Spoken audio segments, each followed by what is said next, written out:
Jina langu ni Dr. Elisaria Palanjo. Ningependa ni kushukuru sana kwa ajili ya kuendelea kufuatilia channel yetu ya Meru 24, na hapa tulikuwa tumeanza uchambuzi wa vitabu, na tulikuwa tuna kitabu ambacho kinaitwa Ishara za Viumbe katika Unabii wa Ndoto, na hii ni sehemu ya 14. Tulikuwa tumeanza kumwangalia kiumbe ambaye anaitwa kicheche. Kicheche pamoja na tabia nyingine ambazo ye mwenyewe amebeba roho ya zinaa na mambo mengine mengi.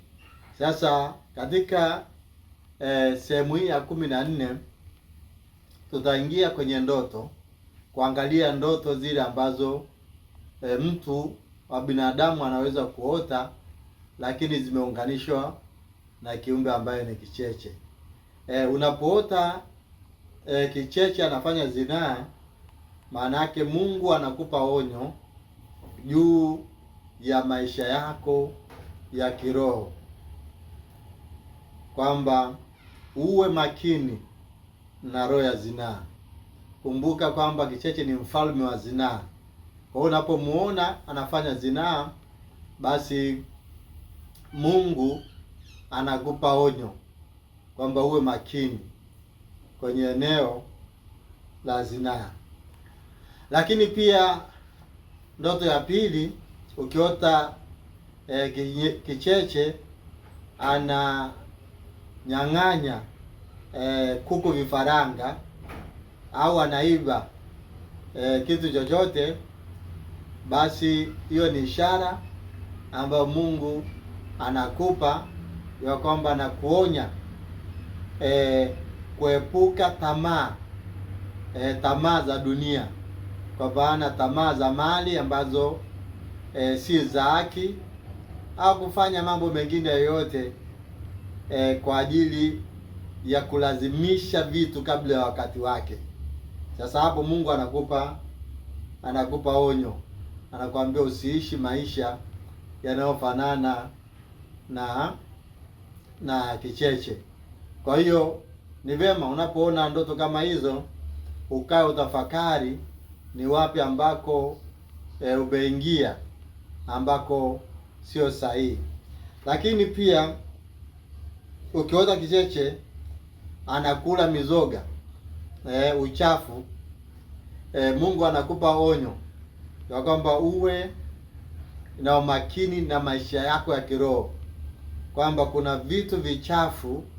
Sasa unaanza kuvuta harufu chafu za mambo ya dunia, na hiyo unaweza kuipata katika kitabu cha Walawi mlango wa 11 mstari wa 24.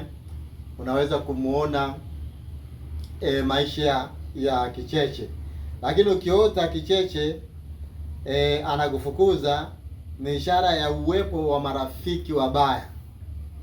Kicheche ukiota anakufukuza ni ishara ya uwepo wa marafiki wabaya.